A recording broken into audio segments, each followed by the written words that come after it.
So this is a brief overview of the tank. As you can see, it is a planted tank, which I did make a mistake with, which I'll go over later on in the video. But some of you that's experienced with plants, you'll notice straight away. But yeah, so that was obviously the whole idea. It was to be full of driftwood, full of live plants, which it kind of is, but I wanted more plants than what's in there. But well, there was originally, but they're not kind of doing as well as they should, which I'll go over. In terms of stocking, there's a pretty large school of neon tetra. An even bigger school of white tip tetra, which are one of my favourite tetras. I think white tip tetras are really underrated in the fish hobby. I really rate white tip tetras. There's also a nice school of reticulated Siamese algae eaters, which they're the same as Siamese algae eaters, but the patterns are just different, which makes them reticulated. As you can see there is angelfish. There's a breeding pair of angelfish, which I got really lucky with. In terms of aggression, they're not aggressive at all. As you can see, there's tetras from all around that fish, and that is the male. And I've never seen that fish, or the females, show any signs of aggression. Even when they're breeding all the time. I can't really stop them breeding. I haven't really pulled the eggs yet, which I'm hoping to do. I'll pull the fry. But up to now, I just leave them to do what they do the thing in the tank. And even when they have eggs, unless fish do get a bit too close, which is natural, they do sort of swim towards them. But that's to happen. But like I say, it's a 500 litre tank. There is loads of room in here for them to get out of the way. It's not a small tank. As well as there's a big school of bristlenose plecos in here. I have 2 males and 4 females. That's a future breeding group once they're mature. They're still young yet. They're still growing out, so I've just still got time yet for that. There's also a beta fish, as you can see there. And I know I'm going to get questions with the angelfish and the beta fish, but I've never had any issues. In fact, they're both swimming next to each other. They've never shown any signs of aggression whatsoever. The beta fish are kind of does its own thing, and that doesn't bother any of the fish, and so does the angelfish. So I've got no worries with that whatsoever. But fish do have their own personality, so I'm not going to say, oh, go and buy angelfish and beta fish, because I'm not saying that at all. But I've never had any issues with them or any other fish for that. So that's just me personally, but I have had aggressive angelfishes in the past, so I know angels can be aggressive, but I'm just really fortunate with this pair I've got. Also, there is quite a lot of female guppies in here. I had some males, but the males have been used for another project, so they're not in here. There's just a bunch of females in here. And red swordtails, which are currently down there. I believe they are spawning in this plant here, which is the plant that's doing really well out of all of them. I do think they are spawning in there. Well, not them ones, they're not big enough yet, but there is bigger ones in here. They were kind of what I bought young. And I think that's it for stocking. Oh, and Cories. I nearly forgot Cories. Coreodoras. They're one of my favourite fish in the hobby. I think everyone needs Cories, especially in a community tank. They're so energetic, and they're always all over the tank. They're so fun to watch. And I don't actually know where any are. They'll be in the driftwood somewhere knocking around. But there's a school of 6 of them. Gold-shouldered bronze Cories. Oh wait, there's one. But always active, and definitely a fish I recommend for every community tank. But that's about it for stocking. Basically, that was a brief overview. We're going to now go into some detailed stuff, more in-depth stuff. So like I was saying with the plants, my main problem was I didn't use a fertiliser or a plant substrate. I just put the plant straight into the gravel, which some of you that's got experience, that's obviously a big no-no. There was nothing there for the plants to grow or to feed on. So they didn't grow, they just slowly dwindled down over time because there was no food source for the plants, and I ended up losing majority of the plants in this side. But for some reason the plants on this side did very well. I don't know why that happened. I think that was just one of the things, but for some reason the plants do really well over there. The only reason why I can put the plants doing really well over that side is that's the inlet from the filter. So all the water gets pushed out there, and whether there is a more nutrients build up in that side, I do not know, but that's the only idea I could have why them plants do kind of well and them don't. Apart from the ones at the front, but they're kind of on the comeback now. They are actually doing better than what there was, so obviously that's improving. So what I'm doing to improve that is I don't gravel back. I don't take out the waste in terms of the courgette. That when the plecos are finished with it, I just leave it in there. And I know some of you in the comment section are going, oh, why do you not do this, and you're going to cause this and you're going to cause this. But for me, it works. and over time I'm hoping to build a layer underneath the gravel of all this waste that is nutrients for the plants, as for the plants to feed on when I plant them in again. As well, I rely heavily on snails. I think snails are so underrated in terms of what they do for a tank. People hate snails. I see them when they're buying assassin snails, they're buying loaches. Not that that's a bad thing, it's just what I'm trying to say is snails are so beneficial for the tank. I'll do a whole video on snails, another video on how beneficial they are for the tank. But in the wild, they're there, they break down the waste into smaller bits, they're constantly sifting through this, not sifting through the sand, but they're constantly in between the sand, moving and going around, turning that top layer of substrate over, which is why they're a obviously a huge benefit, as well as breaking down the waste, as I've said. But I have Malaysian trumpet snails and red ram's horn. I think they're what work best for me, and I don't find them eating the plants. Not that there's many plants to eat, but for any of the plants, there's no snail marks on them that they're eating. There is snails out there that will eat the plants, and if you get them, I don't recommend them. But in terms of Malaysian trumpet snails, I definitely. Red ram's horns, I just kind of added them as a novelty item, I suppose. But they do have the purpose, they do the job. As well as these days, I think people keep their tanks or ponds too clinically clean, as in appearance way, especially. Is none of this affects them, as in waste on the bottom of your tank or debris and dead plants or anything like this. What affects them is the ammonia this adds to your water. So as long as you're doing your water changes and your filter is capable, none of this is going to affect them. I mean, look at Peru and mud ponds in Japan where the koi come from. The ponds, it's the mud brown, it's the tannins from the driftwood, and it's the whole riverbed is sludge. That doesn't affect the fish, it's what it does to the chemical balance in the water is what affects them. So as long as you keep on top of that, all this breaking down isn't going to affect them, especially with me having live plants. I mean, I suppose if you haven't got live plants, I can imagine it'd affect your water a lot more. But my hope is this to naturally keep breaking down and this to become a source of filtration for live food, because I'm also against playing around with your tanks too much, using electrical kits to perfectly balance your water so it never changes, or using RO water to a certain extent depending on what it is, or you're trying to play Mother Nature like too much, and I reckon you start causing yourself problems than what you're doing yourself good. That's why I also don't run carbon dioxide on this tank, which another thing I'm going to probably get comments on is, well, that's why your plants didn't do as well. Well, no, my plants didn't do well because there were no food there for them, not the carbon dioxide level. I've seen a lot of, oftenly, is people are running carbon dioxide in the tanks and an air stone. I don't get that, because you're running carbon dioxide here and oxygen because your oxygen's low. Well, why not just let the fish produce the carbon dioxide and just don't put anything in there at all and let the plants produce the carbon dioxide? So that is what I basically do. I mean, it works for me. I suppose if you've got a really heavy stocking level, it might not work as well. And I mean, I've even got like not many plants here. Like, if you'd agree, there's only plants on this side and there's moss and stuff. It is not heavily planted, and it is kind of stocked. Isn't as heavily stocked as what it will be eventually. I'm hoping to add 5 really nice discus, probably Martin discus if you know what they are, or Martin Nigel fish discus I believe they're called. I'm hoping to add 5 really nice discus in here, so stay tuned for that unboxing. But that will only happen when I've got a lot more plants. So, but yeah, basically what I'm trying to say is I don't see the sense when people are trying to play Mother Nature too much.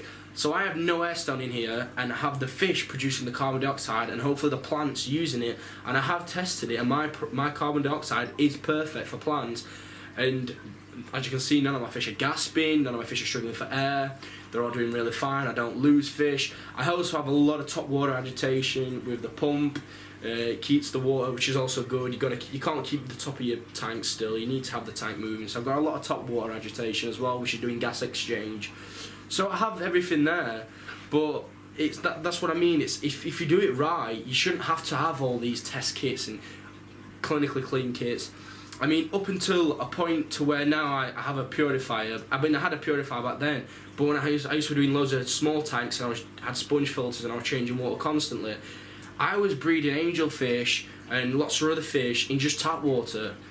And I don't believe in chlorine removers, chemicals. I mean, I know there's natural ones, but I don't see the sense in adding a chemical to remove a chemical.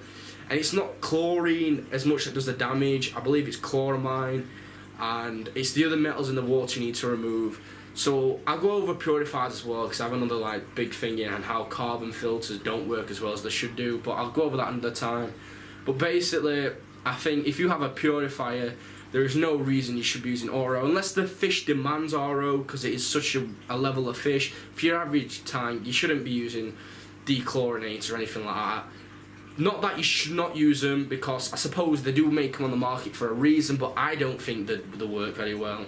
I think you're better off just buying a purifier. They're cheap enough nowadays to buy new, and just trickle it in that way. I mean, another thing I've heard is, yeah, but we're running it from as taps. What about the temperature? I do 10 to 20% water changes. I have 2 heaters in here for that reason. To be fair, the 2 300 watt heaters, I don't need 2 300 watt heaters. One set at the degrees the tank is, and then the other set a degree below. So if one was to go out, I've got a backup heater. That's the other reason they're in here. And as well is when I do the 10 to 20% water changes, I only trickle it in. I don't pile cold water in there, which I'll go over that as well with purifiers not working as well as they should when you're pushing too much water through them. And I just trickle it in, and it fills up gradually over a few hours. And if the tank does start getting a bit too cold, there's 2 heaters there. If it drops a degree below, the other heater will kick in as well. So that's another reason why I've got the 2 heaters. I don't really think you need to be worrying about any of the rest. And not that a couple of degrees temperatures will even bother them. They don't care. And as well, you use that to trigger spawning, and most of the time, the angelfish will spawn a day after a water change, because that's what triggers the rainy season in Peru and other countries in South America, and that where these fish are coming from. That tends to be what triggers the breeding cycle. But yeah, that's kind of my view on why I think we keep as ponds or as tanks clinically clean. And I'll just go over a bit RO with koi. I've seen this happen quite recently, is people with a lot of high-end koi put RO on their tank. And the reason why it's a negative is because you're putting your fish into a point where they live in that so primary condition. So if anything does happen to your water, your power when, your fish are not used to this condition, and your fish just go downhill faster. You're making the fish weaker. They're not as hardy as what they are or what they usually are. And I've seen it where they have this big fancy RO system and fancy filters, and they take their koi to shows, and then the koi, because there's no RO system, the koi are red in stress. And koi take a long time to get over things. They don't heal as fast as lots of other fish. They don't get over things, especially injuries from stress when they're thrashing about in the bag. Split fins take a long time to heal. It's one of the things with koi is the less stress you can put them through, the better. So I think by putting RO water through your tank and putting them at that such a prime level and then dragging them down, it's just not good. You should keep them at that steady level, and then when you're taking them to and from, it's not stressful for the fish. They're kind of used to it. And I think if you are going to use RO, let's say your water is really bad and you kind of need RO, you should be mixing it with purified and RO. You shouldn't give them pure RO, because you're just causing issues for yourself. And that's what I mean by trying to play Mother Nature too much, and you're trying to control parameters too much. You're causing yourself problems. And I will do an advanced video on it, because obviously this is just a tank update, but that was just my little view on why I think people keep the tanks too clinically clean, but I will explain it further. But yeah, that's about it. I'll move on to feeding and stuff, and show you all the other stuff. As you can see, this is the filtration for the tank. It is a FX6 Flowable canister filter, which I highly recommend.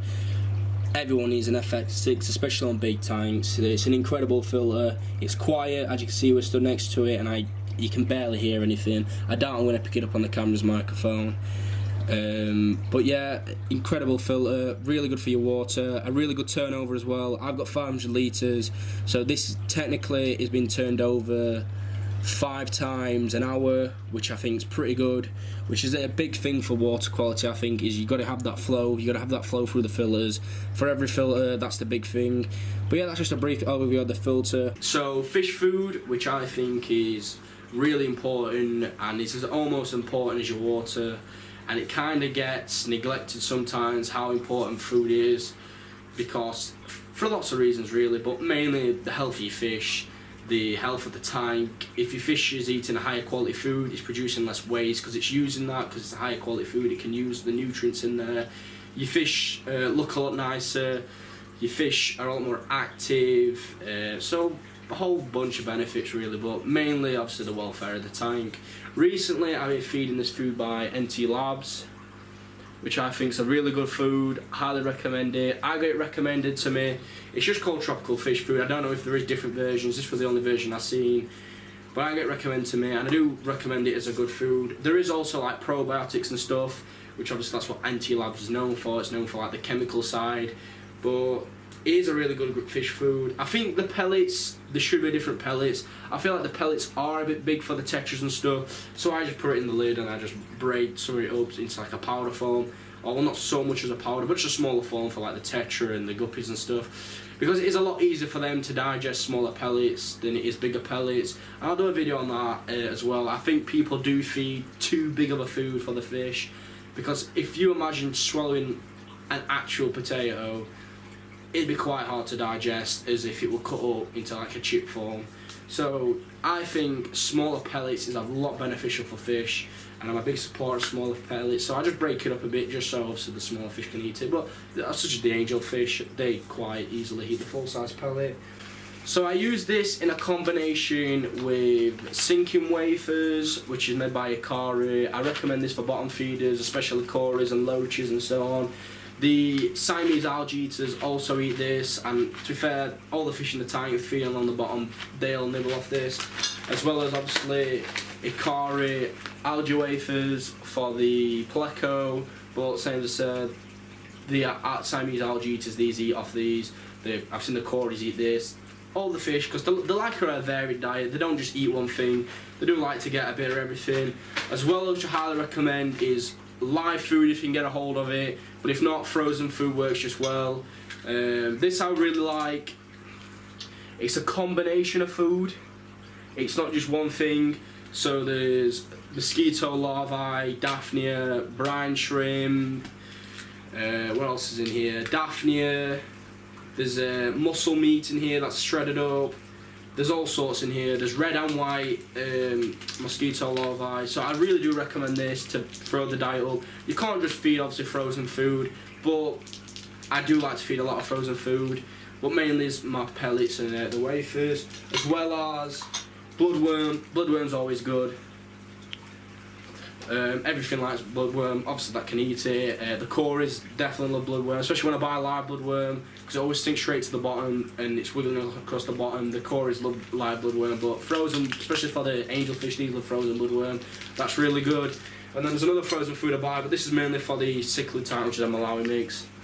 It's just a mix of different foods and algae and so on, and that's just for obviously the African cichlid tank, which I'll do a review on later on. So yeah, well, I'll actually feed the fish and I'll just show you what I feed them and how I feed them. So yeah, I'll just go over how I feed. I'm going to feed a couple of frozen food because I haven't fed frozen food in a while. So basically I just pick out some frozen food, that's some bloodworm, and that's red and white mosquito larvae, and some algae wafers just for the plecos. They've already had a piece of courgette today, so I'm just going to throw a couple in. Not that I think they'll bother it. And then I use this, which actually came in a My Aquarium box, which I will do some unboxings over because I really like my aquarium box, which I'll do. Obviously, I'll just go over that. And I just put the whole cube in this. And what I like, apart from that one just fell there. And what I like about this is basically it holds the cube in one place while it defrosts. Because when I defrost it, I find I put it in the tank, it goes everywhere and half it goes down the filter. So I like to use this because it keeps it just floating there in the water, and as it slowly defrosts, it falls into the tank so the fish can eat it at their own pace. And then obviously I'll just throw the algae wafers in. This also, which I didn't kind of go over, this is literally something I made out of a ice cream carton, and I have an actual plant substrate in there, and what little bits of the plants I left that was still alive I've got growing in there just trying to cultivate. So there's a Java fern, there's something that looks a bit like a lily pad, but it grows in the water. Not quite sure what that is, but it bushes out different to a lily pad. So I'm not quite sure what that is. I've actually just knocked it slightly when I put my hand in there, but I'll just put that straight. And I have it there, which is the inlet of the water, just kind of flowing water through it with some holes that I've drilled, just to try and cultivate, to see if I can put them back in there, because I did quite like the plants. Obviously the tank is actually drilled for a sump system. I did have a sump on it, but I kind of went away from the idea. One, because I cracked the sump, my stupid mistake, but I ended up cracking the sump. And two, the moisture underneath the tank I didn't like, especially with the cabinet being made out of wood, as well as a few other things. So when it cracked, I just went, I'm going to get an FX6 filter, canister filter, and it's brilliant. I can't rate canister filters any more than what I can. I believe it's a lot better than a sump. Some people prefer sumps, some people prefer canister filters. It is what it is. But for me, personally, what's worked best is a canister filter. But yeah, that's just how I feed. And that's obviously my 500 litre community tank. So yeah, that's it in terms of my 500 litre community tank. You've had a bit of a backstory on why I do things and what I do, and the filtration, what's in it and stocking. There's also future updates to come with the African cichlid tank, and hopefully in the summer when the installation comes off the pond, I'll be able to do a big update or a big video on the koi pond, and you'll be able to see some of that. But yeah, that's it. I'd like to see some of your comments and see what you think of what I do and what you might do different, or why you wouldn't do it, or whether you like it and why you like it, or even if you're going to change to do what you do. Obviously this is what works for me. I'd love to hear your opinions, obviously. But yeah, apart from that, just subscribe. Wait, especially for this summer when I go around to different events, and there's obviously going to be videos and all that, as well on some of the big trips that I'm going to be doing, as well with tropical fish, but mainly koi. So yeah, stay tuned for that. Make sure to subscribe, keep up to date, and like, and that's it. That's the 500 litre community tank.